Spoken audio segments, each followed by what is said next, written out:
Welcome to Ignite Your Business radio show. Light the match, throw some gasoline on, and buckle up because we're about to take your business to the next level.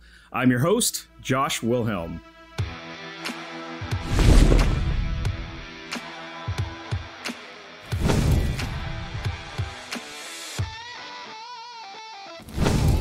You might be asking yourself, who is this Josh guy? What gives him the right to talk with all of these successful business owners? And successful they are. I am the founder of a design and marketing agency in Southern California for the last 23 years, and I get fired up when I talk with small and medium-sized business owners about their journey. So let's get right to it. Job hunting is something that probably a lot of us have experience with, and most of us can probably agree that it's not a walk in the park, right? Fully able-bodied applicants already face harsh competition nowadays in trying to get their dream jobs.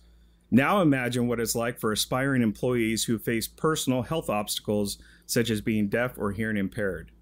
Fortunately, the employment rate for the deaf and hearing impaired is steadily catching up to that of applicants without hearing impediments. We're definitely on the road to equal opportunities for all applicants. However, that road can still be sometimes a bumpy one.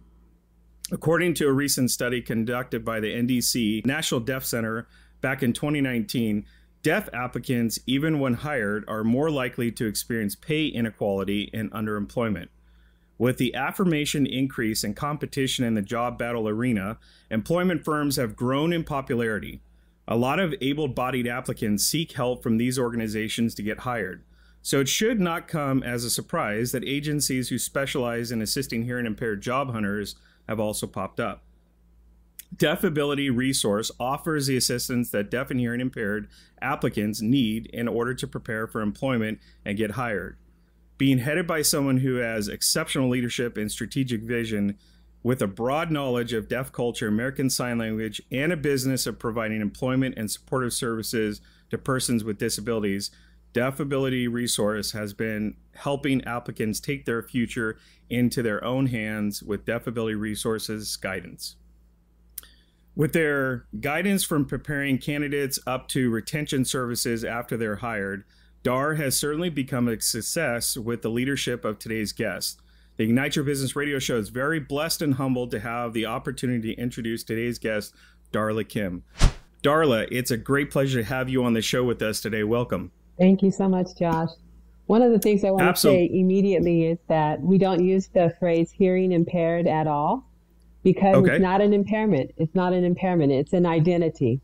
And it's just a language barrier there that they have to learn a different language. So when you speak with the deaf, they're happy to be deaf and they're not thinking of themselves as having any sort of impairment at all. So immediately when I hear that phrase, and I know our deaf audience is going to feel the same way, that I want to say it immediately, that it's not an impairment, it is an identity. And they're very excited to be made that the way they are, and they just use a different language. Absolutely. And I thank you for correcting me on that. I don't see it as an insult in any way of you correcting me, because I see it as, for those of us that don't struggle with it, or were not born with it, or didn't happen to us later in life like some have, we don't know about the struggles. We only know about the world that's in our little bubble.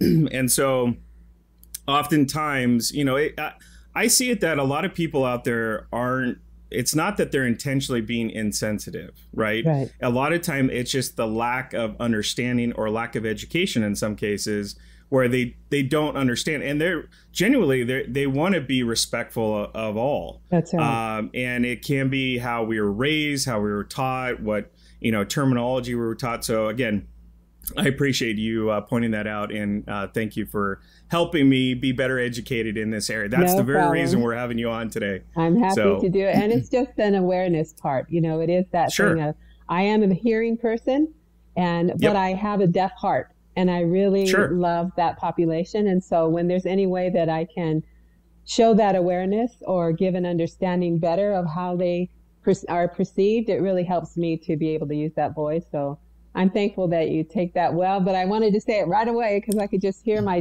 absolutely friends saying, "What do you mean impairment? No, we're not." So just so you know, that's the response that would be there. I appreciate that. All right, so Again, thank you for coming on the show. We're thrilled to have you today. It's a great pleasure. Let's start off by having you tell us a little bit more about yourself and what exactly you do.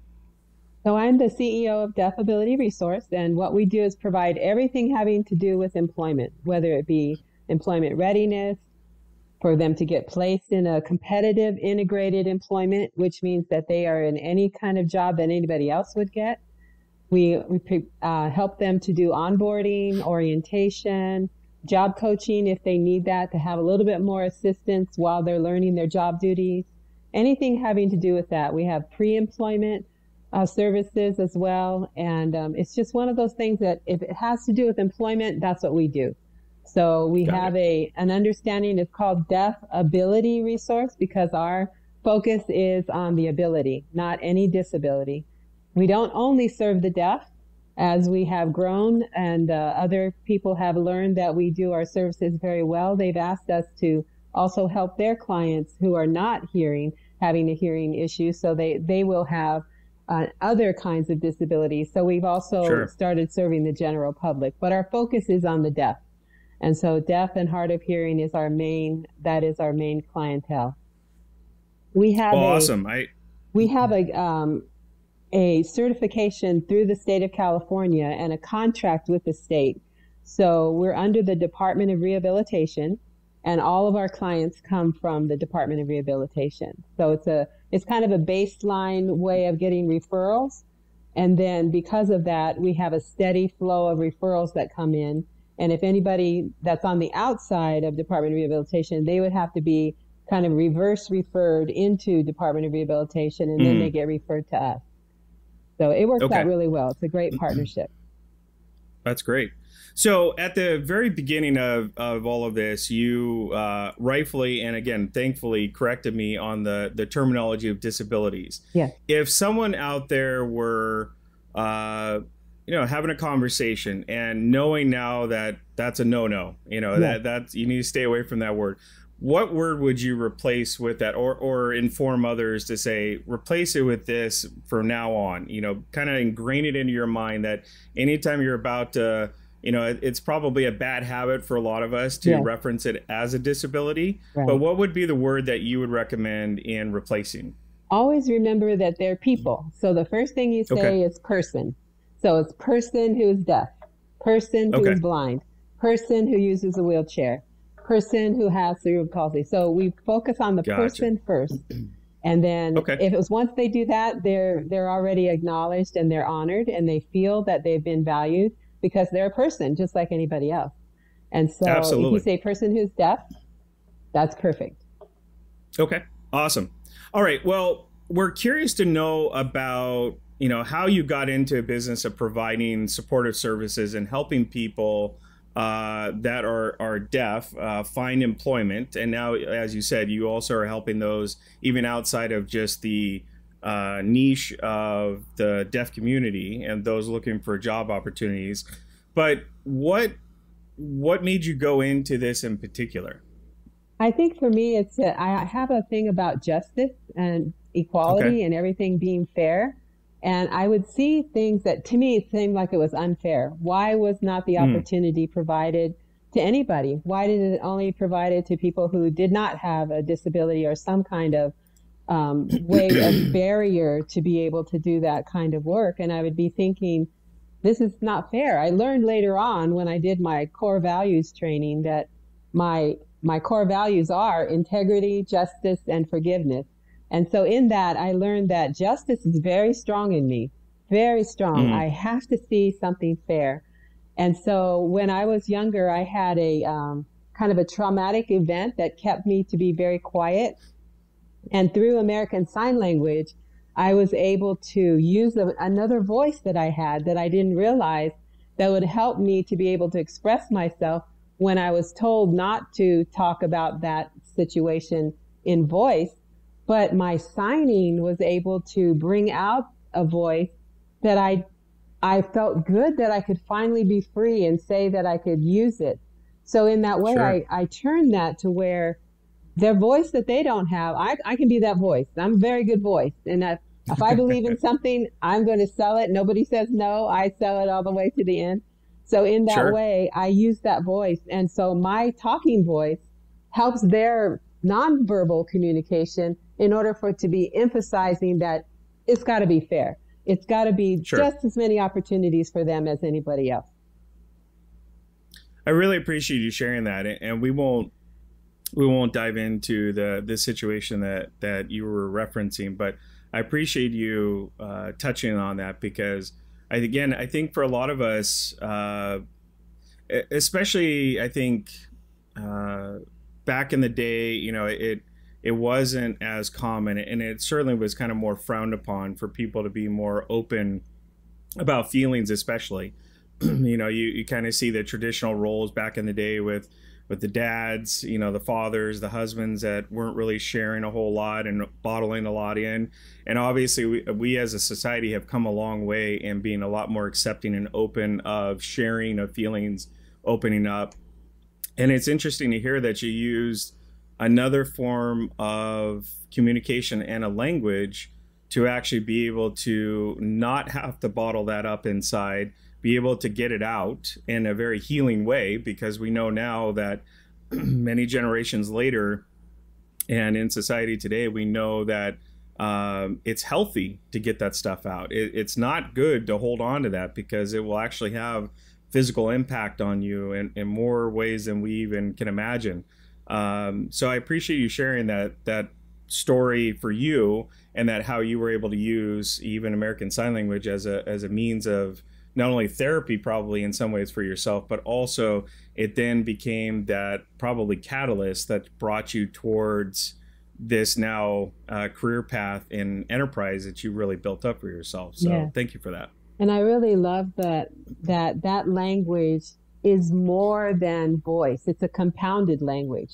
You have the facial expression, you have the body language, you have the eye contact, you have the posture. And you can see a lot in people, even if they don't speak. You can see a lot in their face, in the way they hold themselves, all those kinds of innuendos that will happen. And so through that language, I learned a lot about people.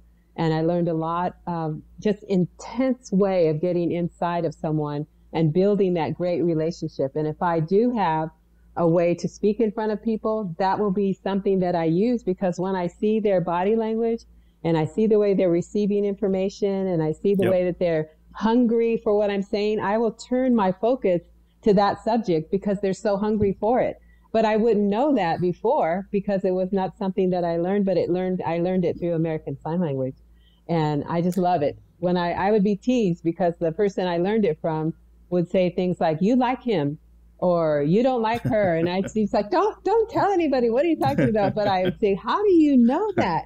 But just little, dips of your eyes or eyelids or a little twist of your head, and you can read a lot. So now I've just become an expert in reading people and learning about them and really caring for them, because sometimes what people say is not what they're really saying. And when you can reach past what the voice says and you can bring that out so they can feel comfortable and they can feel safe, and they can feel like they can share and that you have their best interests at heart, you made a great relationship right there, whether it be in business or with staff or friendship. It's all that relationship building. And with that, I'm just so thankful for American Sign Language that taught me that. Absolutely. I'm curious, and it just kind of came to me too while you were talking about this, that how do you feel right now that with the implementation of masks, especially during COVID right now, certainly I've even noticed it, being someone that is, able to hear perfectly fine, able to see perfectly fine, no challenges that I personally face. But just with the, constant barrage of masks that we're having to put on, certainly because of health concerns and health reasons. But how do you see that it has impacted specifically the deaf community when it comes to, they pick up on a lot of, like you said, a lot of the facial expressions and a lot of the, when half of your face is covered up practically, how have they had to adapt and kind of work around that you've seen? Well, we do advocate for the clear masks, and you've seen some of those maybe, but we advocate for that. And we also distribute those so that way our staff as well as clients have them. And then for that reason, they can still communicate with each other. But because we've been remote, most everything is done by video phone, and just like what we're doing right now, all the different apps that we use.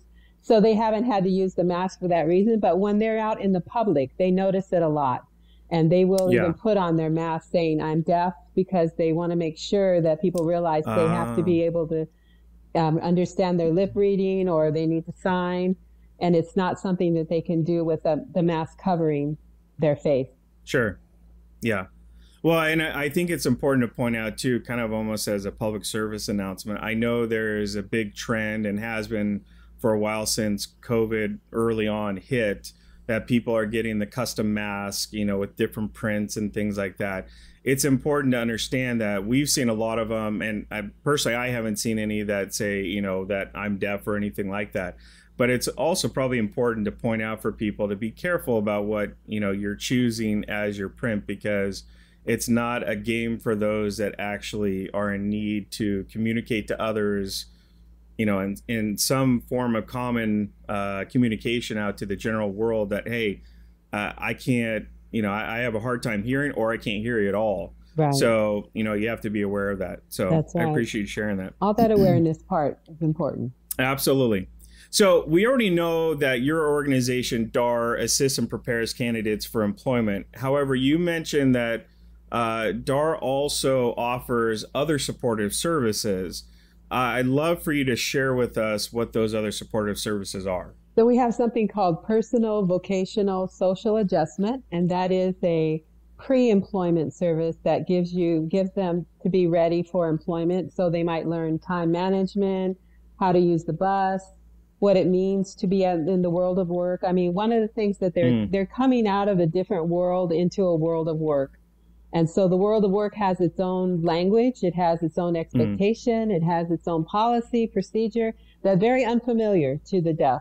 So in that way, we teach them beforehand what it means, how when you're going to be sick, you call 2 hours ahead of time, how to ask for vacation time or a safety day, how to read their payroll stub, how to do anything that has to have the understanding for them to understand their work better.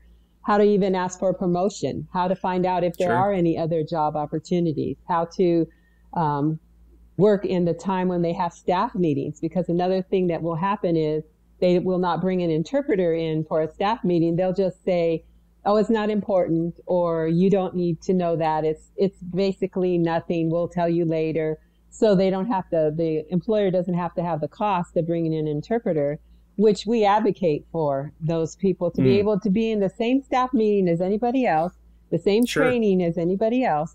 So all of those advocacy and self-advocacy parts are taught during the PVSA component. Then we have what we call short-term support. So once you have been on the job, we will still be by your side and troubleshoot anything that you may not be understanding. Walk you through the building, walk you through the different areas to meet people, be your interpreter while we're there with you, teach you your job duties, do all the things that help you to stay on the job, because it's the job, better job, career. It's obtaining, maintaining, and make sure that they keep their job. So that way all those things happen during those times of short-term support and ongoing. We also have retention. And so again, once they are in a job, we follow them for 3 months. And so for those 3 months, we check on them, we troubleshoot for them, we advocate for them, we talk to the employers, to their hiring manager, whatever is needed, we're there for them. I have very, very good staff, and what I teach them is follow up and follow through.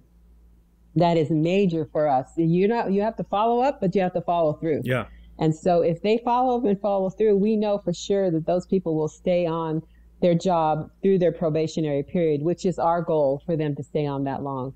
Once they've been on the job for 90 days, then Department of Rehabilitation will close their case, which means that we would need to close their case. It can be reopened again if they lose their job, and we can take them back again. But we want to make sure that we keep them on the job for 90 days, get through their probationary period and keep going. See, with what you just described to me is what was the culmination, really what describes a small business owner, the passion, the mission, the commitment to it. It's not just finding opportunity in order to make a dollar.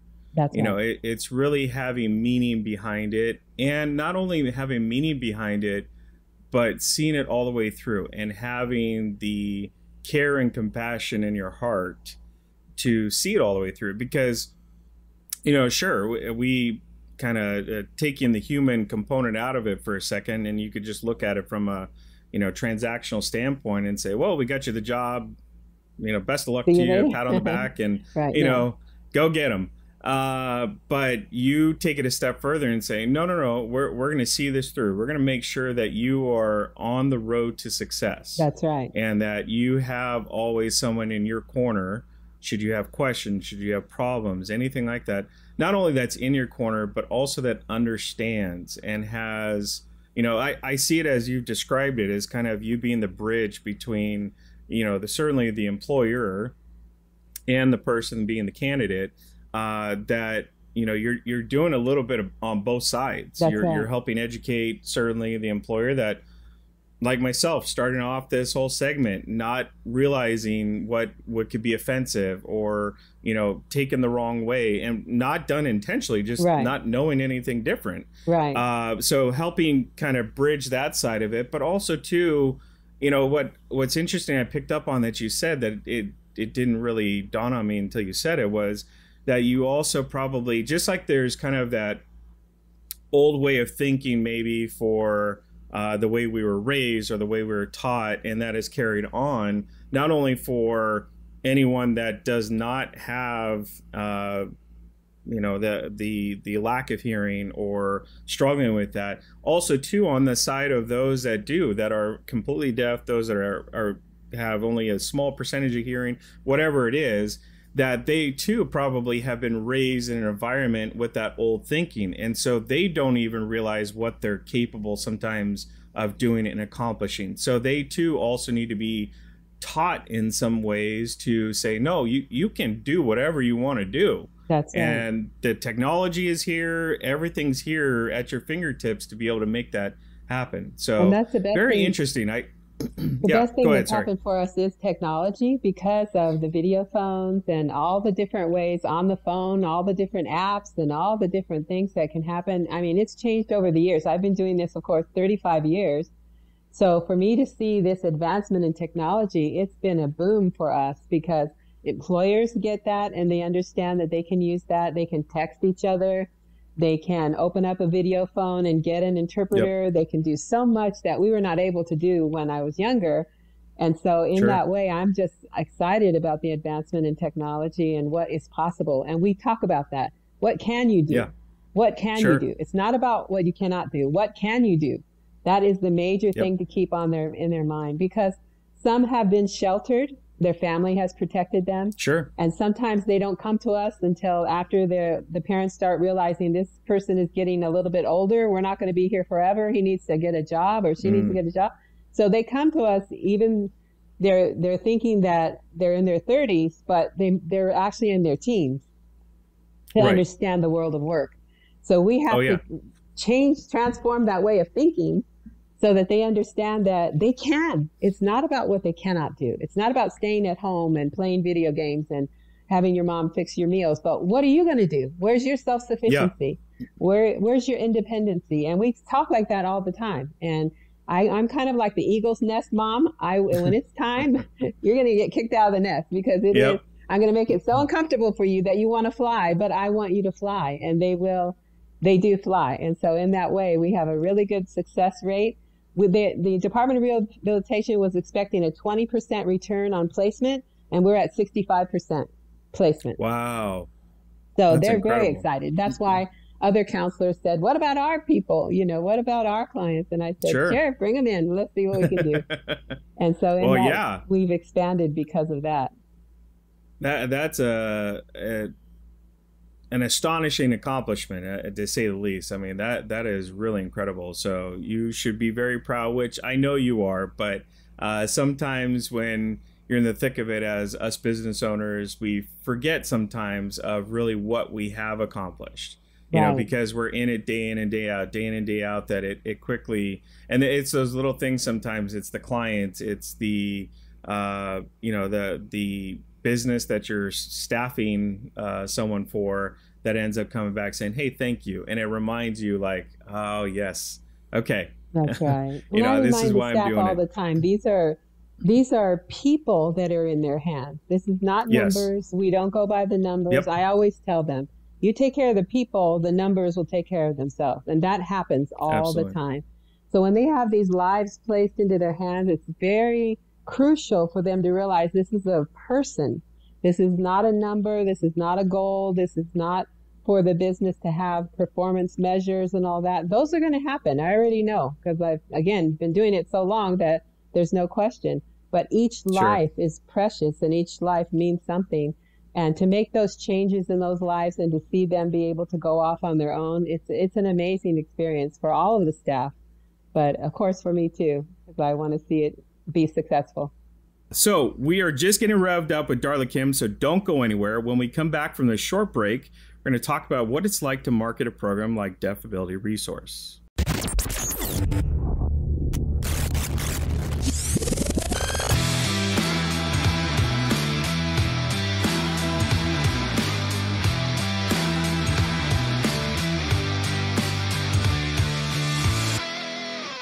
Welcome back to Ignite Your Business Radio. I'm your host, Josh Wilhelm, and we're back with Darla Kim from Deaf Ability Resource, and we are ready to learn how she is helping her team market a niche service like the one they provide. So, Darla, unlike many other and common types of businesses, DAR does not market or sell product that you market expertise, skills, and talent. Not only yours, of course, but your clients. And that, when I say clients, meaning those candidates that you're placing in, jobs and careers. So I guess the question is here, how does one successfully market people? It's not a commodity, and we don't want to treat people as, cogs in the wheel or pieces in a chessboard that you're just moving around. But how do you go about successfully marketing people? Well, the good thing for us is that we are certified by the state of California under the Department of Rehabilitation. So every single person that comes to us comes through Department of Rehabilitation. So the marketing is already in place because they come to Department of Rehabilitation because they have a disability, whatever disability that is. And in that, they receive services under Department of Rehabilitation that includes employment services. Now, because employment services is already its own world, the Department of Rehabilitation vendorizes that service out to other agencies. And we are one of those agencies. So that's our baseline. If anybody else comes to us from the outside, we have to refer them into the Department of Rehabilitation in order for them to come to us. So everything is done by that. We're a fee-for-service program. So every single service we provide has a fee attached to it. And we're paid by the state of California under the Department of Labor. Okay. So that's our base right there. If schools or other organizations or anybody else who's working with the deaf want to work with us, they would have to still be attached to that kind of fee service, or they could be referred to the Department of Rehabilitation to come to us, and then the state would pay for them. So the marketing is a little bit different. It just comes through Department of Rehabilitation on its own, and then we take it from there. And because we're so good at employment services, I don't do anything else. I said it many times. What I do well. What I don't do well, I don't do. And with what I do in employment services, if you're going to send them to me, they're going to get a job. And if they get referred back, it's because they didn't do their part. We didn't collaborate well with us. They weren't ready. They thought that they were ready, but then they realized they're not quite ready. They needed some training. They need to go back to school, all the different components that can happen. But if they're coming to us job ready, they're going to get a job because that's what we do. Got it. So the marketing is, I would think competitively against other agencies that we do our job really well, but I don't feel like I'm a competitor because I say it to them. You can refer to anybody you feel would be the best for your client. That's fine. But if they're going to come to us, they're going to get a job. So if they're ready to get a job, so refer them to us because we're going to make sure that they get a job. So I market that way, but not in the same way that most businesses do, because we are a nonprofit, vendorized, and underneath the Department of Rehabilitation. Okay, so I understand that the state pretty much is your main source of providing the pool of talent. Yes. Those individuals that have skill sets and different expertise and that kind of thing. But how do you go about advertising then those individuals and market those individuals then to the businesses that are looking to staff people? That, I guess that's what I'm more referring to, is how do you go about, finding and getting those businesses? I'm sure now, how long you've been doing this, that a lot of it is word of mouth, but how did you maybe start off with finding those businesses that had needs, they needed to fill spots with certain expertise, certain talents? And then you had, of course, it sounds like the steady flow of people to be able then to put in those jobs. But how did you go about separating yourself from maybe even your competitors too, that also have capable and able people to be placed?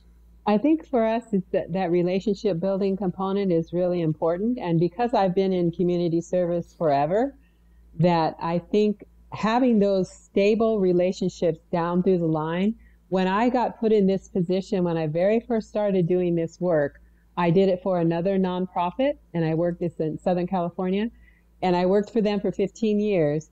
And I learned that I had to go back and pull from my old relationships to at least get started, to prime the pump. And I had already been the type of person that helped them whenever they needed it, advocated for them, assisted in volunteer work, all those kinds of things. So when I went back to them and said, I need some help from you, they were the first ones to say, okay, then let's do it.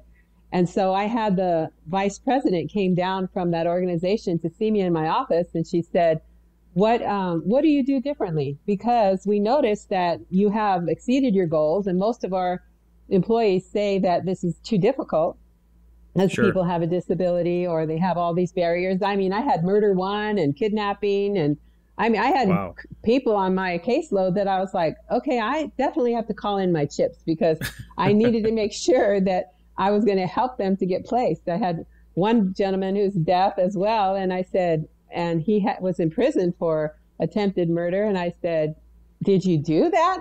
So I'm like, what are you doing? And he said, well, I shot him, but he didn't die. And I was like, okay. So in my mind, I'm thinking, well, he wants to try, so we got him a job. He's still there. So he's a great success story. But I think about those days. If I didn't know the hiring manager, if I didn't know the employer, then I wouldn't have happened the same way. So it starts with that relationship building, and then that continues through. And so when I told her, I'm not quite sure what you guys do. I just know it doesn't work, because if you don't have the relationships in the first place, it's not going to be successful. So immediately from being at the bottom level in that organization, within 4 years, I was regional director. So everything that I was able to contribute from the things that I learned through the past and my missionary trips and my understanding of people in the different parts of the world and bringing all that together, somehow it became this framework of what we do in DAR, because everything comes from that everybody's the same. Doesn't matter if they don't look like you, if they don't talk like you, if they don't act like you. Everybody has the same needs and the same wants and want to be take care of their families and want to have self-sufficiency. So all of that came together in that way. So I think the relationship, if I had to answer it, it would be relationships that really got me started. Understood. So I'm curious, and again, let's go back a little bit to the educational standpoint. Putting on kind of just the common thinking about this from a business owner standpoint, which I can certainly relate to. I am a business owner. That what are the scenarios in which we business owners out there would be maybe missing or not knowing about that there's benefits to hiring someone that is deaf or hearing impaired or have hearing challenges? Are there benefits to businesses that maybe we're not aware of? Or why would we want to look at this and say, okay, I have those that don't seem to have any kind of, impairments at all or have any challenges and can hear, can speak, have nothing that I can tell, versus a candidate that does. And again, I don't ask this I want to be clear, I'm not asking this from an insensitive standpoint. I want to kind of lay this out there, go, okay, if just take the emotion out of it, take the, just from a business standpoint, a transactional standpoint now, what benefits are we missing that we don't know for those of us that have never had any experience with this, that we can be informed, that you can help educate us on, that we need to be better informed about? Well, the good thing is that in the world of the deaf, the only thing they cannot do is hear. Everything else they can do. Every single thing that they can do. So if they're qualified for the position, what you're going to get in them is someone who's very focused, someone who's very detail-oriented, someone who's very visual, someone who has a keen acuity of life itself in the way of relationships. They're going to bring to the table strict focus on what you need done. I have an example of a person who was making keys and putting on, and the keychain, they had to clip in a different kind of picture on each one. And it took me a while to convince him to have a deaf. And I always try to have more than one deaf so they can talk to each other. So then we placed 2 there, and he called me by the end of the day and said, how many more do you have? And I gave him 7 more, because they were able to go through that conveyor belt so quickly, because they're not talking, they're not listening to music, they're not talking to each other. They were just focused on the task at hand.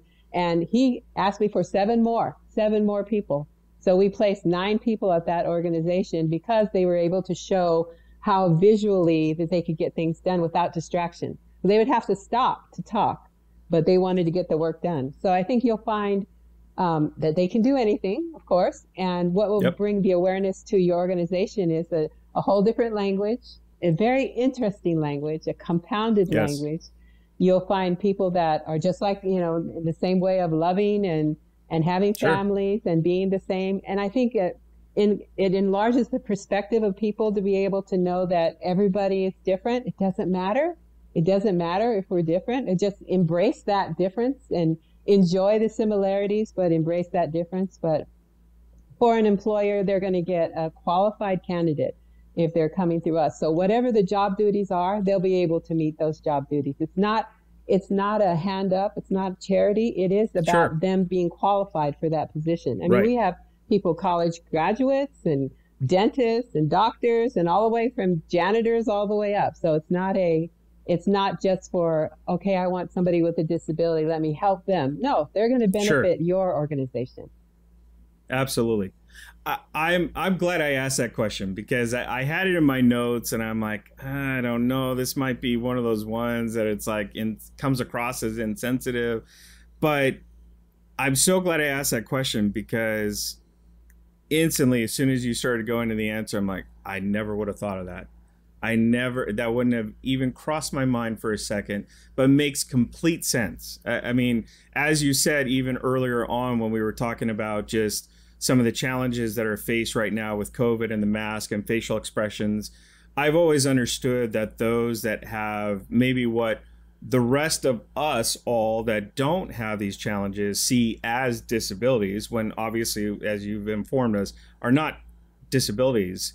But actually, because of having those challenges that they face, whether intentionally or not, a lot of individuals like this will actually have, we know this as picking up on different senses or strengthening different senses, like taste or touch, or as you mentioned, sight, even, visual expressions. They pick up on things all of us. And that goes right back to what you just said, is it's the attention to detail. That's right. That's what it is. It's the senses being really expanded upon, is really the attention focused on those other senses that like you said, when you don't have the challenge or you don't have the ability to hear like everybody else, well, then you don't have the distractions. You don't have people just chatting it up next to each other on a conveyor belt or something, or, you know, assembly line or something along those lines. Or even if they have music going on, that in a way is distracting them too. So because they don't have those normal distractions that everybody else is usually facing, that there's so much more focus. Right. So excellent point. And I appreciate you sharing that, because I would have never thought about that. And then instantly the light bulb went off, like, yes, that makes complete sense of why I'm glad that would be a benefit. I have staff who are deaf as well. And even though I sign, I'm not an interpreter. I never wanted to become an interpreter, because I never wanted it to be said, you have to be an interpreter to work with the deaf, because you don't.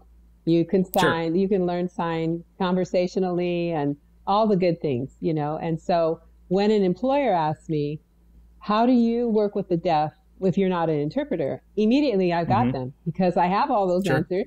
And so when I can tell them, I can bring into your organization some basic sign language classes, have fun with it, you know, learn all the different things about facial expression and even moving your fingers, being very flexible, finger spelling and all of that, then it becomes a whole different area for them to have of growth and knowledge and understanding and embracing diversity that they didn't have before. So I wait for that question. I always say, I have staff who are deaf. I'm not an interpreter. And then when they say how, I'm just like, that's it. And I go through the whole thing and then I've got them. So in that way, it's just that we're all people. Who cares? You know, when I traveled 25 different countries. I learned phrases and conversations and all that for each country, because I knew that that was going to get me closer to them. When I could say good morning and how are you and what's your name and how old are you and on and on and on, that, you know, you learn that it's the same thing. You can learn how to say good morning and how are you and what's your name, and that really brings you close to them. One really interesting thing is that when you are in sign language, the deaf, and it can only come from the deaf, give you a sign name. So whatever they notice about you and your, you know, how you look, or if you're tall or short, or wear glasses or beard, or how you act, or your position, they will give you a sign name. And it is the first initial of your name. And then it'll say something like, mine is D, this is a D. And then it's on the shoulder. And that means boss. And so this means boss. And then with D on the shoulder, that's my sign name that a deaf person gave me many, many years ago. And so now when I introduce myself, they say, what's your sign name? And they say, oh, she's the boss, you know. So it's like, and I'm like, well, that was but if you have dimples, or if you have long curly hair or something, it's such a sweet gesture and such a sweet gift from the deaf only. A hearing person cannot give it to you. From the deaf only. And it's mainly because of what they noticed about you. Do you laugh a lot? Do you smile? Do you know, or do you have a big long beard? You know, those kinds of things. And so they give everybody a sign name, which I think is very precious. Well, and it goes again in lines with they are picking out attributes that they probably are the only ones that are noticing more than other people because of those details. That's right. And so it goes along. And it kind of reminds me of kind of the Native American language too, with how they would name, you know, certain individuals based off of animals or, you know, the sky or things like that. It kind of reminds me of that, where it's kind of like a pairing of, or a hybrid version of that almost, where you got some of, yes, your given name that you were born with, but also then too, it's got attributes to it that only they can provide you, and has more meaning that way. So that's interesting. So interesting. I was thinking about this as you're saying it. I'm like, well, okay, I just need to remember I think J is for Josh, and then I'm going to do that on the back so that I already have my title. No, I'm kidding. Yeah, you have to wait for a deaf person to give it to you, but yeah. That's right. I have to. And then it further made me think is like, man, I got to be like always dressed in a 3-piece suit no matter where I go, because then when I do encounter someone that's going to give me my new name, that I'm at my A game at that point. So they'll know, not looking like I just rolled out of bed. I'm sure they're going to do, because you know, you smile a lot, so I'm sure they're going to do like smile, but yeah. See, my mom tells me I don't smile enough, so I appreciate you saying that. So see, I'm that's something you picked up on. All right. So the rate among the individuals that are deaf Americans today is still, it's going in the right direction, certainly from what research I've done and I've looked into it. It's not perfect and it still has a way to go. But in your opinion, how far are we to reaching that point where we have genuine equality and access of opportunity for all that are deaf?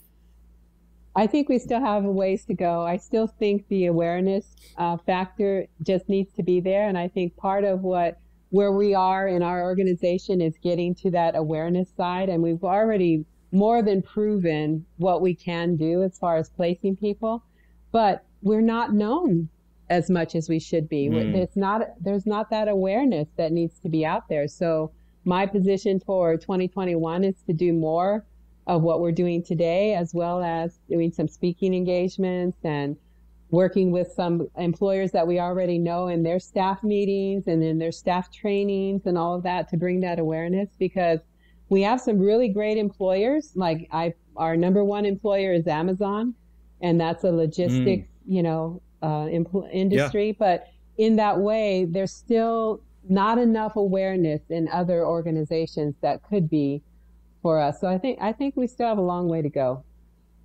I think that we're part of the solution. I do think that, but I don't think that and it just depends also on where you are in the country. I have a brother who's on the East Coast, and it's not the same there as it is in California, and New York.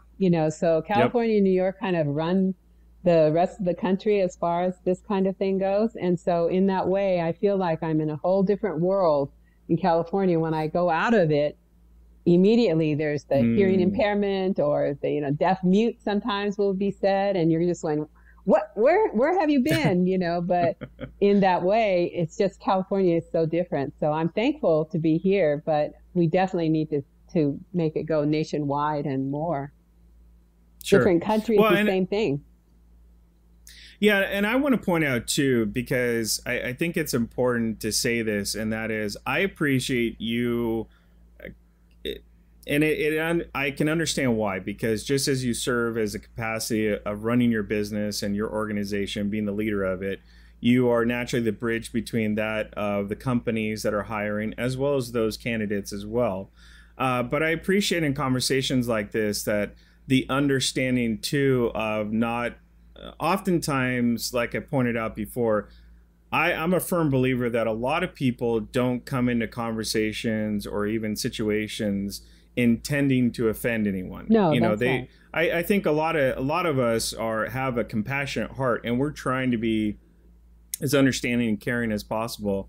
But I do know that there are situations too that it's kind of the flip side, is the anger and the resentment of not being accepting and feeling that everyone is just not willing to change, when in fact we are willing to change. We don't know any better. It's like a child coming to you and doing something that they didn't even know they did anything wrong. That's right. They have to be taught. They have to learn. So I appreciate the fact that you take a compassionate standpoint, not only for your drive and your mission, and your heart is in the right place to help those in need, and that have, like you said, there's still a long way to come, but you're also compassionate for those of us that just simply don't know any better. And you don't make me feel bad for, saying the wrong thing. It's more like, no, just to clear the air here before we go any further.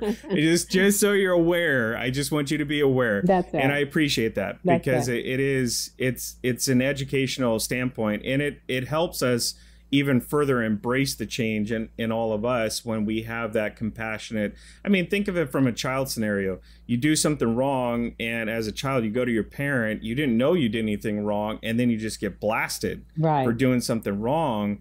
It's like, it crushes you, right? And you're either going to go, well, forget you then. I'm just going to go and do it anyway, because now I'm ticked off or I'm offended, So it takes that level from both sides, that I think, need to come to the table equally to say, look, we need to be a little understanding that not everyone knows about all this. They don't understand about what we go through. So they don't know any different. But also the other side has to come, which is, I'm willing to learn. I'm willing to accept. So thank you for that.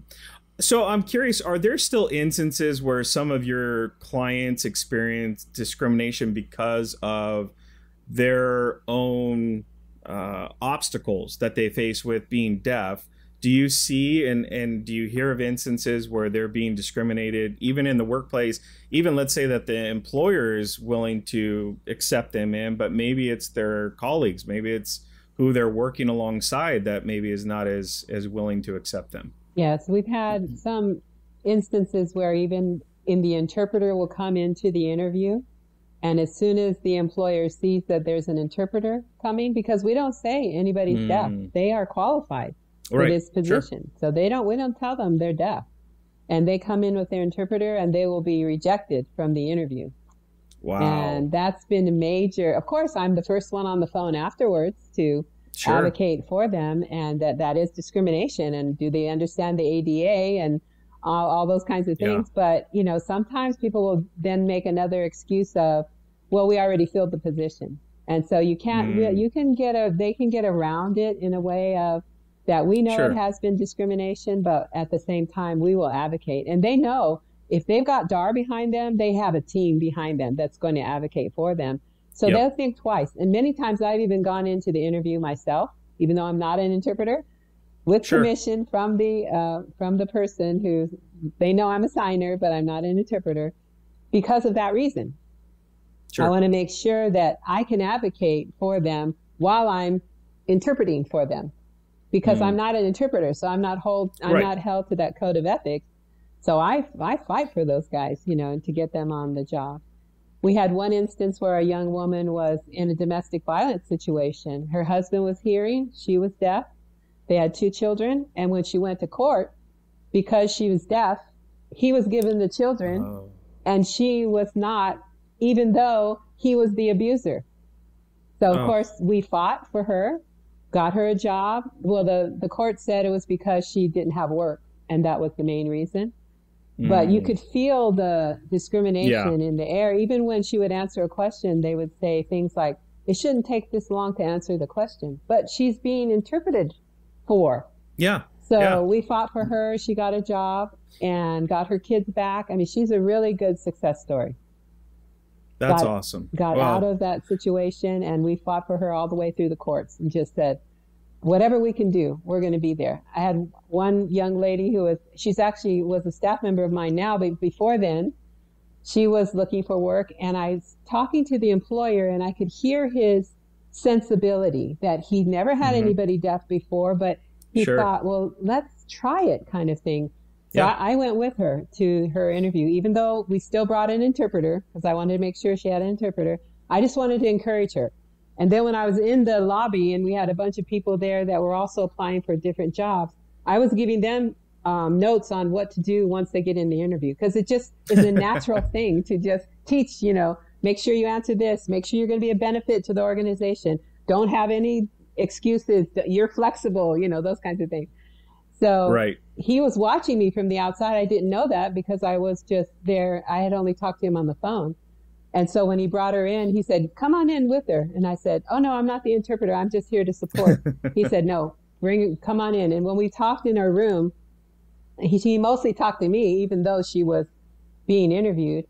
He said, I'm going to create a position for her. I don't even have a position, but I'm going to create one because this is so interesting to me. That was such a great story, and then what she did do, she was qualified for. And he was so excited to have somebody there that could sign and, be deaf, and how is he going to talk to her and all those kinds of things. And of course, we provide every solution for that. So there's nothing that they can say, especially to me, there's nothing that they can say that I don't have a solution for already. So I'm ready for those answers when they come. Well, we really admire your passion for this advocacy of having equality in terms of employment opportunities. Could you dive a little bit into the details of the amazing work that you all do for your organization, and just as a reminder to all those that the organization is Deaf Ability Resource to help in reaching this goal? Yeah, so one of the things I did do was divided the week up to where Monday and Friday are not employment days. Monday is a strategy day. Monday is a meeting day. Monday is get your week together. What are you going to do for the next 3 days? Friday, we call it F day. File, fix, throw away, find, all those kinds of things we put on those 2 days. So for my employees, it helps because I don't have to worry if they call in on a Monday or a Friday or want to take off for a Monday or Friday, because those are not our busy days. Those are days that they need for themselves. But Tuesday, Wednesday, Thursday are the zone days. That's when the employers want to hear from you. They don't have, you're not interrupting them. That's when we do the most that we can do is on a Tuesday, Wednesday, Thursday. So my staff is really doing well on Tuesday, Wednesday, Thursday. And they have those little breaks on Monday and Friday that they can do what they need to do. Reports, file, find, all those kinds of things. And so it's made the procedure of what we do work really well. I wish that people would follow that kind of structure, because that way they don't have to worry about anything of their staff. Really, they're getting 5 days worth of work in 3. The employers are really happy. The clients are really happy. And then the staff have a break on Monday and Friday with everything else they need to catch up on. So I think that structure has really helped us to make sure that our staff does well. And then I always make sure that they get good training. I do internal training.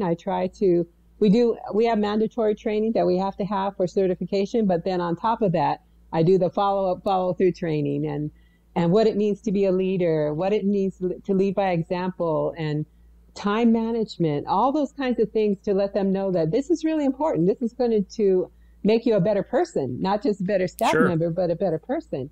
And so I teach them about boundaries, about making sure that they have professional etiquette all the time. You can walk through any door because of the way that you present yourself, and you don't have to worry about who's walking through your door because of the way you present yourself. So those kinds of things are ongoing for the staff all through the year. I give them a week off for Thanksgiving and a week off for Christmas so that they can be with their families.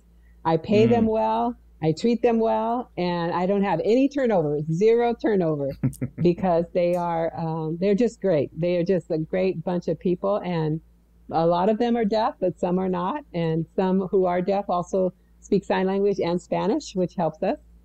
And so you can be trilingual, or multilingual. And then in that way, it's about that part too, that my staff are just as important as the clients and just as important as the employers. So I don't treat any of them any different. I just getting to know you and hearing even some of the stories that you've shared, have no doubt. It wouldn't even cross my mind that you had any turnover, because I would imagine you have the biggest fans are probably your team, your actual employees, not just ones that you staff for other businesses, but the ones that actually have I almost see it as the privilege of being able and the honor to be able to work directly for you, especially those that are able to see firsthand of how you've helped others, that you care and are compassionate about it. We've talked about how your process of finding people, or not so much you finding people, that they're kind of almost in some ways given to you by state and government base, but let's shifting over a little bit to the B2B side of things, because on the B2C is a bit easier because you have a steady stream of candidates and individuals that are coming to you. But for those businesses that are maybe, like you said, there are some situations that you're just putting capable and able and talented individuals. Has nothing to do with being deaf or not. It's that they're qualified for the positions are out there. That's right. How do you find those partners and other businesses that could possibly work with you and it struck me as interesting too, as you mentioned that, look, we don't put down on paper or anything that we're submitting or anything that we're saying to businesses that, the person is deaf, which I totally understand that, because right out the gate would give them a disadvantage going into the interview, if even they got the chance to get the interview. That's right. But how do you go about, even kind of concealing your organization? Because it's certainly in the name of your organization. How do you conceal that in a way that you're not able to, or you're able to prevent it being a negative thing, that when you're contacting and working with some of these employers that maybe have never hired someone that's deaf ever before, that you're able to conceal it enough that it allows them to come into the situation just as if they were anybody else, any other situation, any other kind of candidate? Well, we don't come into them with deaf ability resource at the front. They apply just like anybody else does. And now that things have turned to be more through online than it used to be. It used to be you had to go in and meet with someone, but now it is where everything's done online. So they apply just like everybody else does online. And we follow up with the employer. If the person is deaf, a hearing person follows up for them. And then when we get the interview set up, that's when the first way that they will know is when the interpreter comes in. Okay. So we don't have anybody applying through Deaf Ability Resource. And Deaf Ability Resource has now become DAR. So it's kind of DAR Inc. because of the having the general population as well. Because in that way, some of those clients would say, why am I with you? I'm not deaf. Because you're with us because you're going to get a job. That's why you're with us. Exactly. Yeah. So it kind of became DAR, and DAR is its own. And a really interesting story is that I have one son who works for Mattel. He's an animator for Mattel. And he told me, Mom, you started off in Los Angeles and DAR, LA spells Darla. And I said, hey, I didn't even know that. That's not, and I said, so that shows, it was meant to be already. So we just go in there as DAR, and then they know they have a support team behind them. That's the main thing that really helps them to realize once they see that there is a person who's deaf, then they will see that there's a team, and we let them know you have a team behind you. We're not leaving that person out there all by themselves, any disability, but you have a team behind you. So they really feel that strength and they really like it. And then in that way, I'm also the advocate with the employer, because I'm an employer, so I can speak to them from an employer perspective and talk employer to employer. And that's when I bring in the parts about, we can teach basic American Sign Language, we can talk about diversity, talk about the deaf population. I mean, there is a population that's called the Big D and the Little D. It's very interesting. The Big D is all about being deaf, and I'm deaf culture and deaf traditions and deaf language. And a little D could be that they want to hear. They want to, maybe they lost their hearing later, or maybe they were born into a hearing family, and so they had cochlear implants or hearing aids. So that's a little D. But if you're Big D, that means you're deaf. You are deaf, and don't say I'm not deaf, and don't try to fix me kind of D. So that's very interesting for an organization to learn those things about this population. So we bring that in with different stories. I always bring in someone who's deaf as well. So that way we can talk, together. Even though I'm the hearing person, that person can also talk and share their side of the story and their experience. And it just brings that awareness to the organization. We do all of that for free. So that's not any charge to the employer. But when it does come down to the point where they need an interpreter, that is the employer's responsibility. And we teach them how important it is for them to have that translation, because they need to be able to understand just like everybody else in any language. You wouldn't want to go to any other country and be the only one that spoke English and nothing was ever translated to you. It's the same concept. So let them have that understanding. So I think between the team being behind them and me advocating and being the employer friend, they have great perspective of this group that they're bringing into. We try to get 2 in each organization, and mainly because we want them to be able to talk to each other. And then that also breeds, that awareness that we talk about. Well, and nothing's worse than, and we as business owners, shifting gears just slightly on this, is that we as business owners feel like sometimes we're on an island, of our own, that a lot of people can't, it's it's hard. It's a struggle as business owners because so many can't understand what we go through, the stresses. And I don't want to be naive to say that there's a correlation, but in some cases there's a lot of people don't understand what we go through as business owners. Certainly not the same challenges that people that are deaf go through, by no means. But there is some correlation and similarities too that you go through because so many work out there in the world for somebody else. They don't understand what it's like to be the responsibilities, the stress, all of those different things that we go through. And so having, a comrade in arms, someone that is understanding of what you're going through, that they themselves are going through it, having that someone in the trenches with you right. always is a benefit, no matter what. And that's really the purpose of our show, is being able to have that common bond as business owners, as founders, as CEOs, as those that are out there pioneering the way for our team behind us, that having some kind of connection to others that are also doing the same thing, go, oh, I'm not doing this alone. This is great. I feel like, hey, we might be miserable, but we're miserable together. And there's some kind of kind of enjoyment and a little bit of a stress pulled off of your shoulders, going, okay, I'm not the only one. This is great. That's right. Yeah, this is awesome. So, all right, when we come back with our guest, Darla, we're going to fan the flame in learning more about Deafability Resource. Do not go anywhere.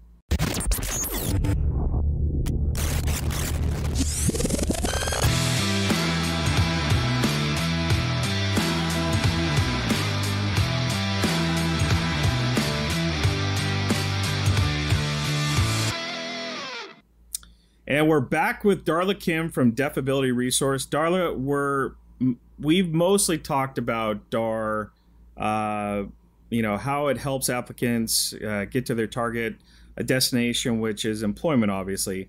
But other notable service that you have focused on is retention. Unlike other employment agencies that kind of acts like a mother bird throwing her chicks, and you even said this, it's kind of mother bird in the eagle's nest, I think is how you refer to it. And your hopes is that you immediately learn, and you're trying to get them to fly, and they're wanting to learn how to fly. Your business actually maintains consistent communication, which we talked a little bit about, but I want to go into a little bit more about this, with hired applicants, and you continue to provide support during the probationary period that they're working for a company, but you're actually wanting to see them through the evolutionary process of their career, and hopefully, for everyone's hoping that it works out and that they stay, long term. So how do you assure that this service in particular is delivered to your candidates and also the business, and being that bridge and continuing on with it? For us to have that relationship, we have a really good relationship with our clients. They know for sure we have their best interests at heart. They know that we are advocating on their behalf. We know we're not thinking of them as a number. We have really good relationships with the counselors that do other things that we don't do, but we also make sure to talk with them and keep them in the loop on who is contributing, who's making sure that they meet on time with their job developers, and they're following up, they're following through with the employers, all those kinds of things. And then we again meet with the employer. So the employer is a very strong relationship. We want to make sure that we have it where they can call us by our first name and they can call us anytime. There's no foreign thing to us for anybody to call. If they call, we will answer the phone and we'll answer. If staff can't answer, they'll send it to me and I'll answer. And we make sure that all those three parts to the table, that three-leg table, can make it so strong so that way they're not going to be let down. Retention for us really shows that they're going to make it through.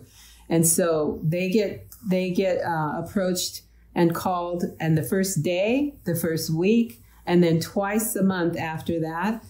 But they can call us anytime, and including the employer can call us anytime to say if there's any issue or if they need clarity on something. if they need a little bit of job coaching, or maybe they need an interpreter. One of the things that happened with us, we have a really good interpreting agency that works with us. It used to be a staff member of mine, and then she started her own agency. So again, that relationship. And so if I need that agency, I just have to call her, and I don't have to have so many days notice and all these kinds of things. I just give her a call or an email, and she's right there. She'll say, thank you, I got it covered.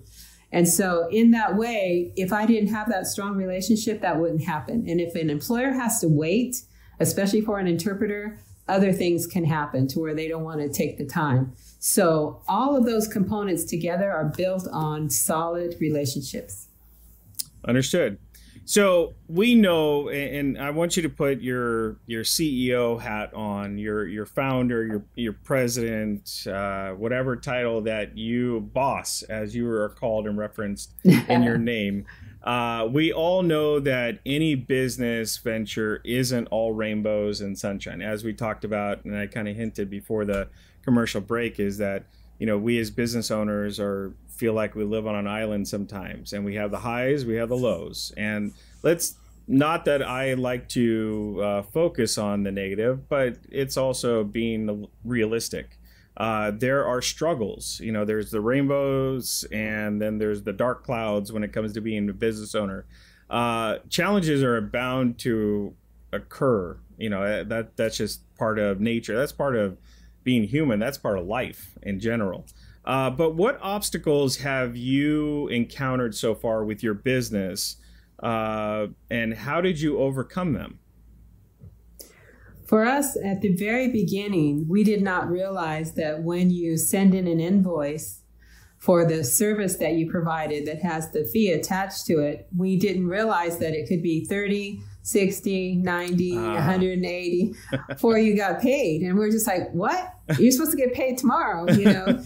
And so I was shocked to know that that could happen. I just thought that you send in your bill and you get paid, and it didn't happen. And so we got so far behind in payments. And I have very mission-minded people, so there's a lot of understanding about, at the beginning, especially about late pay. But I felt terrible. And I just said, this is not the way. I shouldn't have started it this way, because I didn't realize the time frame and the budget was just going to be so hard for us. And so in that way, I learned that we needed to go after other funding sources. And I had one gentleman who wanted to give some donation to us and asked me to come to his home, and his wife, and they talked to me about helping them with a situation that they had. And I said, I'd be happy to help them. And then the wife asked me directly, I just have one question for you. When you cannot meet the budget, what do you do first? And I said, well, then I don't get paid, because I make sure my staff gets paid. Yep. And she said, I like you. Okay, so they gave me a whole year's worth of salary. Wow. So I was just That's like, incredible. in that way, I felt like I knew that I could, well, I'm telling the truth always. I mean, One of the things that I'm going to speak the truth. And so in that way, I didn't hide anything from the staff. I didn't hide anything from the funders. I was very upset with Department of Rehabilitation at the beginning, because I didn't know their process was that long. But as time went on, we learned that we have to do everything out 3 months, 6 months in order for us to be able to meet the budget. And so we've learned that, but it was a difficult time at the beginning. Yeah, I didn't get paid many times, and it was hard. I've heard that many of times of any staffing agency. That's always the common challenge, is that, you know, you do the work, you're putting the candidate out there, they're performing, they're doing the job that the employer or the business is needing, and so you're fulfilling your part, but then, you know, you have to then wait, as like, wait, you got instant gratification with the candidate that we placed for you. You got instant help that you were looking for and you needed, but yet come the other way around, it's like, then, you know, it's like we're the you know, the loan company, and Exactly. You're the client. And then it's like, if you don't pay, and I've heard it many of times from staffing agencies, that it can cause them to go under. Simply because their cash flow problem. So that's a big one for staffing agencies. I've heard time and time again. So that makes complete sense. Well, like I said earlier, we're a really big fan. I'm personally a big fan of yours and your advocacy that you're working for, because it's definitely not easy to be the one to stand up against discrimination and inequality. So we want to know, what do you tell or teach your team that maybe, so let's take those on your team. I'm guessing that you probably have some that are not deaf, and maybe they're coming into the situation like, oh, I didn't really know maybe what I was getting myself into or involved with. I didn't know to what capacity. And so they're even having to learn. But what do you do?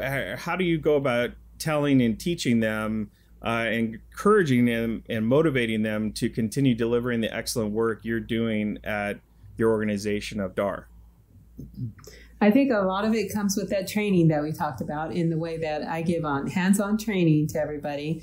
But the people that do come to us are aware. Okay. I mean, they either people that were staff members from before, some are former participants, some are aware of the organization itself and have been wanting. I have people knocking on the door now wanting to work for us, but we just don't have the capacity yet for that. And so we're certified for the complete state of California, but my goal is to have controlled growth. And so we started off in Los Angeles and then kind of circled out from there. And now we're a lot in Orange County, moving on into San Diego. So in that way, it's just that I want to see it grow really tight. I don't want it to just we're across the whole state, but yet we're weak wherever we go. So with that, every staff member gets on-the-job training.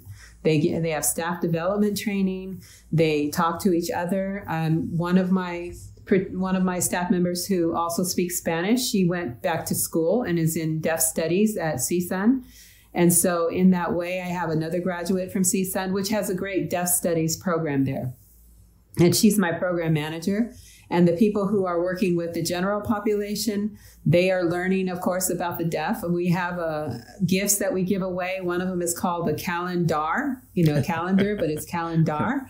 And so we have signs on each of the months. We have a different sign for everybody to learn the sign language. And that's also a way to build awareness and for people to learn the different signs. And so I have staff members who create that every year, and every year we give it out.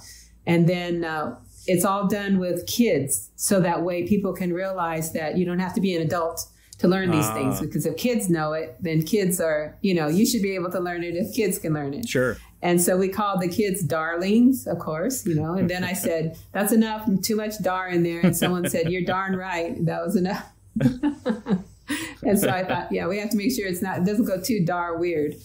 And so for the staff to realize that every disability, that is there's a component to it. And to be aware of that, we work with the blind. We work with the deaf blind, which is also very interesting. And but other disabilities, the whole autistic spectrum. So the people that are on the deaf side are under one program manager, and the people who are on the hearing side with different disabilities are another program manager, so they can focus on those specific things. And then they talk to each other. And we have staff meetings with each other. And in that way, they can crisscross back and forth, because sometimes there'll be misunderstanding of thinking, well, it must be easy because you have a lot of placements over there. None of it is easy. None of it is easy. Sure. It's just different. And so for them to be aware of what each other are doing really helps a lot.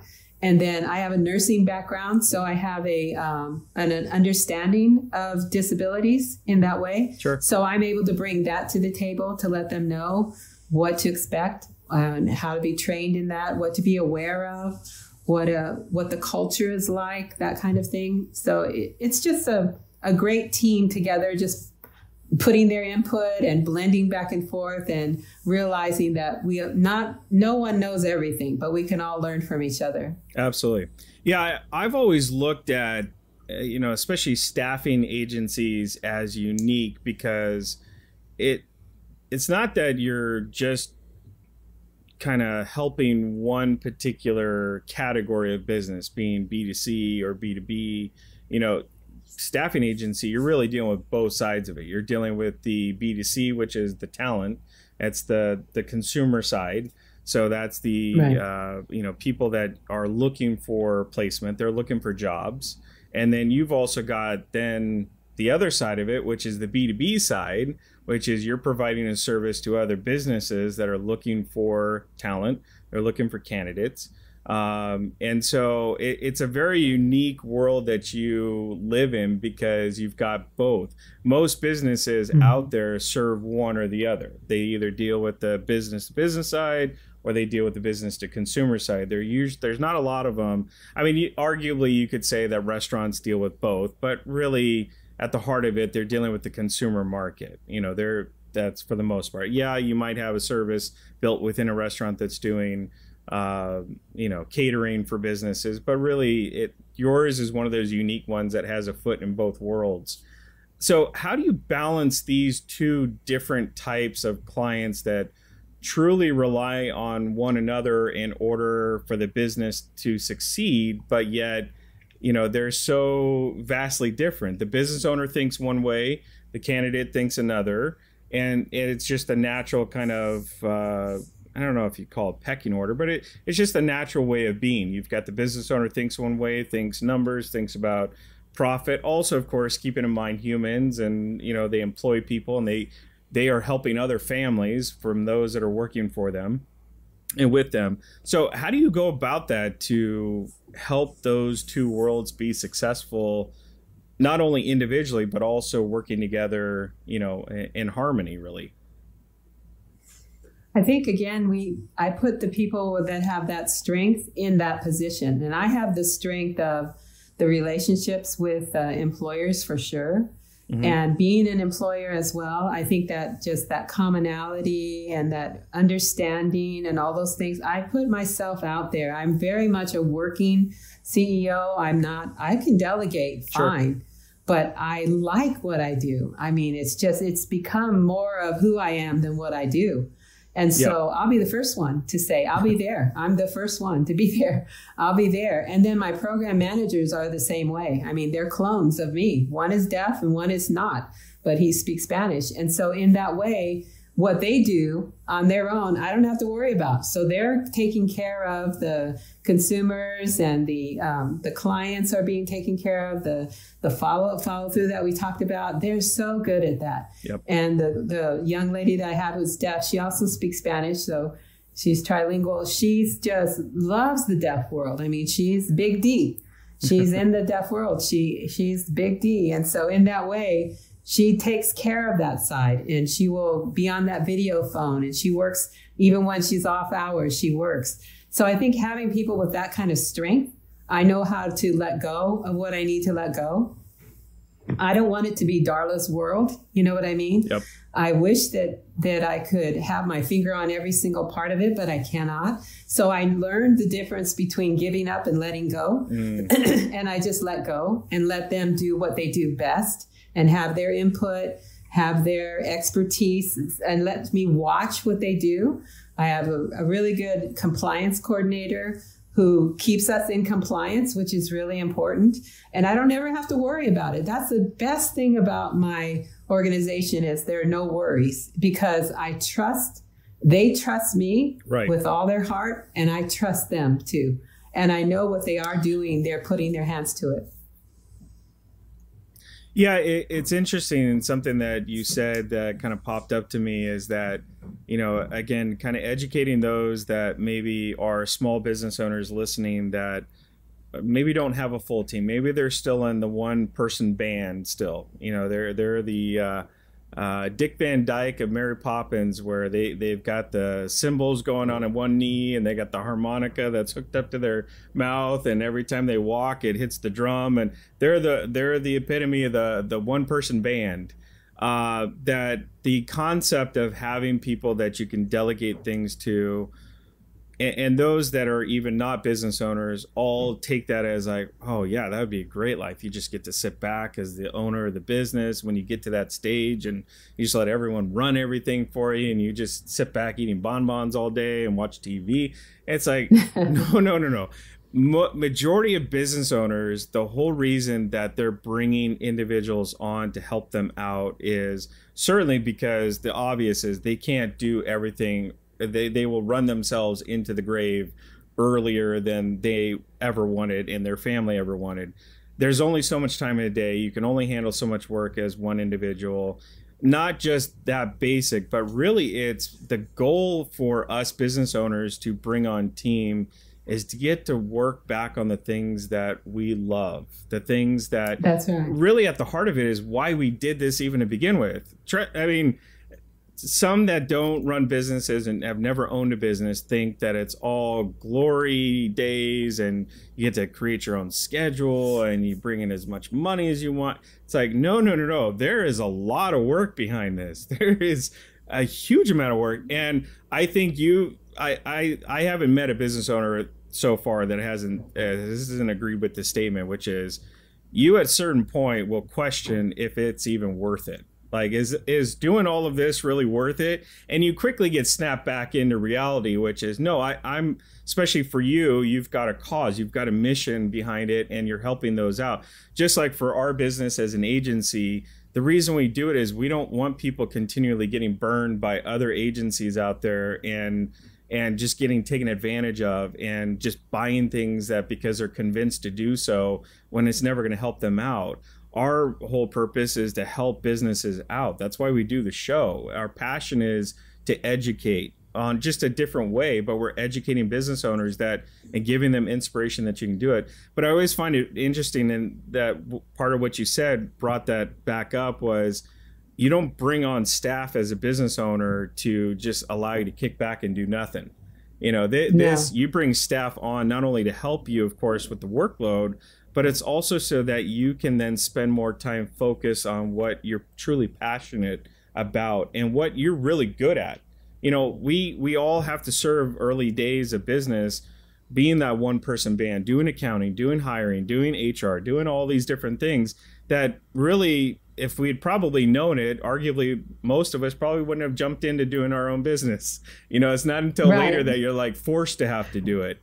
So that's right. I like setting the situation clear with people that don't understand and don't know what it's like to be a business owner, that we bring people on, and it's got tremendous benefit, not just to us, but we also as business owners are happy to bring people on because we're making a difference in our team's lives as well, and their families even. So we take it very serious when we bring people on. It's not just, oh, you're a number, you're a soldier in the army. We truly care about each and every one of them. So that's right. And everybody that's with us are all mission minded. So I hire for that. When I start interviewing them, I listen to their heart a lot. Sure. I don't care about their education, experience, any of that. I know I can train them, but their heart, what do they care about people? And how much are they going to give of themselves for another person, that kind of thing. And when I see that little heart, then I'm just like, you're the right one. And then I'll train them because I know the business. So it's not like I can't train them, but I need that heart. I don't want someone who's going to ask me every minute, when's my day off? When's my vacation? Absolutely. This is too hard. This is too much for me. Then you're in the wrong business because it's a mission. We're on a mission, and missions are not easy. They're hard. No, so they are definitely hard. But worth it. Darla, it's been our pleasure to have you here on Ignite Your Business Radio Show. And I can probably speak for certainly all of our team here at Ignite Your Business Radio Show when I say we've come to admire you and the work you do at Deaf Ability Resource, even with more than ever before.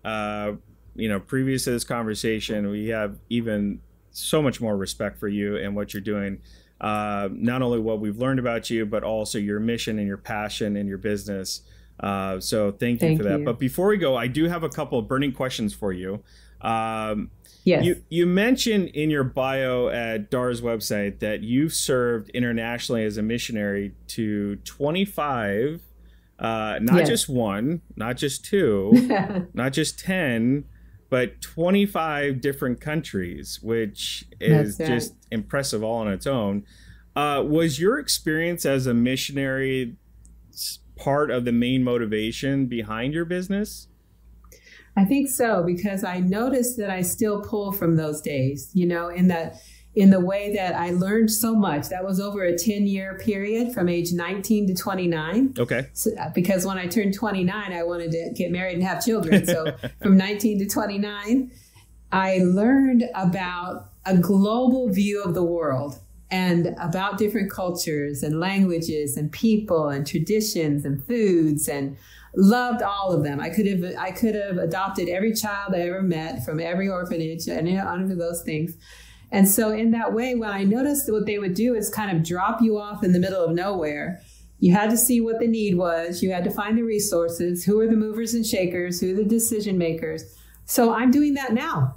I'm dropped off in the middle of nowhere, and I need to find out what the need is. Who are the movers and shakers? Who are the decision makers? And I said, if I could do it then in a specific different country with nothing in comparison to what we have here, certainly I can do it here. Sure. So I do pull from those days all the time. Think about, what did I do then when there was nothing? What did I do? How did I start? And then I will just replicate that, what I'm doing now. And it really is an amazing experience to have had. I think everybody should at least travel the world, if not as a missionary, but travel and see different people and start realizing that not everybody's going to look like you. So what? Not everybody's going to act like you. So what? Let's just love each other. Exactly. So what was the most memorable experience of yours running your business?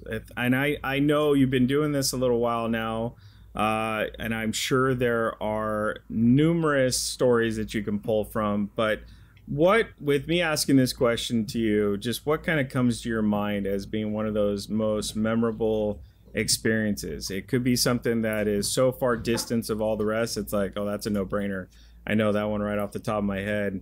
Others, it might be kind of grouped in a bunch of them that you kind of go, oh, this one right now at the moment is kind of jumping out at me as that most memorable.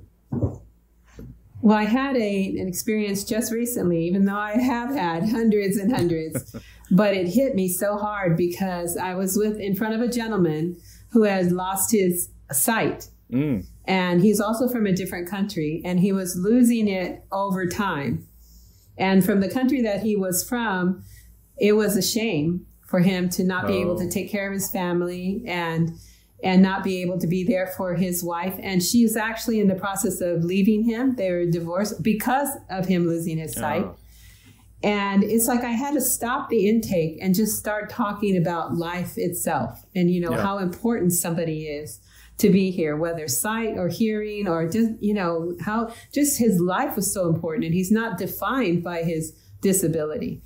And so we talked and in intake, I still do all the intakes because I love to meet the people and to see who's coming into the organization. And I separate some of that with one of my program managers because she's deaf and she works really well with the deaf. And she knows there's another part of sign language it's called deep deaf. And sometimes those concepts don't get crossed very easily if you're an English speaker. So in that way, I will pass that along to her and she helps me a lot. But when I was talking to him, I said, I wanted to stop the intake altogether and just give this guy some words of life and words of encouragement and words of, that he's valuable and that he's worth being here and all of that. And so we went through the intake. It took longer than usual because of that. And then at the very end, he said, I always say this, do you have any questions for me? Because I say so much, as you can tell, blah, blah, blah, all the time, that I don't want it to be missed. Is there anything that you have to say? He said, I don't have any questions, but can I just say something? And I said, sure. He said, I was actually crying out to God and saying, isn't there anybody out there who even cares about us? Isn't there one person who would realize what we go through and would care? And he said, you are an answer to prayer. And I started tearing up and I was just full of understanding of what I had just experienced with this person who thought he was losing so much and realized he had so much to gain. And my heart just exploded. Wow. That is definitely one. That's an amazing story. So thank you very much for sharing that. Sure. So let's shift gears just briefly, and I want to give you kind of the platform. Let's keep it around 60 seconds if you can. But if you could speak to all employers out there, all the business owners out there around the world right now, what would be the most important piece of advice that you would give them? Not to be afraid, that there's no such thing as fear of a disability. People are people, and take that chance. Take the chance on a person themselves. See the value in them. Don't think of the disability. I mean, one of the things I say is don't diss my ability, because we all have something. We all are something that we are going through. You don't know who the person next to you, what they're going through. It may not show. Not every disability has a visual part to it, but they may be going through something at home, or having a death in their family, or going through struggles that we're not aware of. There's so many components to people that you cannot place them in a category of disability. There's no such thing. It is the ability in all of us. And we're all perfect in our imperfections. That's the best thing about us, that nobody's perfect. And I'm thankful for that. I love imperfections. I love mosaic and things that are broken but made beautiful again, all those kinds of things. So I would say to an employer, take that chance and realize they are people, they are qualified, they are available, they're willing, they're able, and they're there for you. Yep. I really like that. I like that phrase, don't diss my ability. I think that's a great way of saying it. All right. So last two questions. What was the last book, or maybe it's the current book that you're reading right now, but what's the latest book that you have been consuming or have just finished? I'm just now reading Empty Out the Negativity by Joel Osteen. I love this book. I don't believe in negativity, as you can tell. I don't even accept it in my life, but I want to make sure that I'm not hiding anything either. I want to make sure that there's no toxicity, there's no blockage, there's nothing in the way. I want to make sure that my words are positive and that I'm speaking in a positive way to everybody that I come in contact with. I know that words have life, and you have death and life in your tongue. And I want to give words of life all the time. So in that way, I'm reading that book and I really appreciate it. Awesome. Well, thank you for sharing that. All right, last question. And I like to put some context as I explain this, but what is your favorite quote that really motivates you? And I describe this as, it's that kind of injection to the cerebral core of motivation, that when you're kind of feeling down and out, you're tired, you're just like, man, this is, and I can imagine with your business that you sleep well because you've done great for people, but I'm sure you crash, and you crash hard at night. And sometimes it's a struggle as us business owners to get up and to, do another day of this and go another round of this. So what is that motivational quote for you that gets you revved back up? It's either something that you have up on your wall. It's something that's by your bedside. So you roll over in the morning, you're like, boom, that's it. And that's that kind of instant Red Bull of motivation to you. What is that quote for you? Well, I love John Maxwell. I've read all of his business books. I think he's a great author as well as speaker, and he lives it. He lives by example. He's a servant leader, which I agree with. Yep. But he has a very nice quote that says, "Speak the truth, for transparency breeds legitimacy." And for me, I'm all about the truth. Yep. So if you're going to talk to me, you're going to hear the truth. And even if it's hard, you're going to hear the truth. And I want to be that person that someone can talk to and know that it's the truth and that I'm legitimate, I'm the real thing. And I want that to be bred. I want that to just disseminate everywhere, that if we all speak the truth, don't hide it, that we can get through it. Very true. Those are very wise words, and no doubt from you bringing that out, and that is something that you hang your hat on, makes complete sense as we've gotten to know you. And I appreciate all of your sharing of your knowledge, you educating all of us that no matter where we're at in our educational process of learning more about those that are different from us, and deaf community being one of many, we're not all alike. And that's a really good thing, actually, at the end of the day. It's a good thing that we're different, because we all look at things differently. We solve problems differently. So I appreciate you sharing all that with us. So to learn more about the work that Darla Kim at Deaf Ability Resources is doing, visit igniteradioshow.com and look for this episode. There you can find a recording of this very episode we just went through with Darla, as well as any information you may need to get in touch with her. I hope the information that she has shared today helped light the fuse inside of you and ends up taking your business to the next level. I'd like to thank our guest today, our production team, our engineering team, and most of all of you listening. Until next week, I'm your host, Josh Wilhelm. Have a great and successful rest of the week, everybody. And before we go on that note, I also want to add, this is our last episode. We are recording this on New Year's Eve. So the day before New Year's Eve. And this is our last episode for season 1. And we couldn't be more thrilled to have you as our last guest to wrap up the year. And it wasn't intended this way, but I don't think there would be anyone better suited to help us going into the new year with having us think differently, having us be inspired to think differently going into the new year. So again, thank you so much for being with us today. We can't thank you enough. Thank you so much. It's just an honor. I really appreciate it. Absolutely.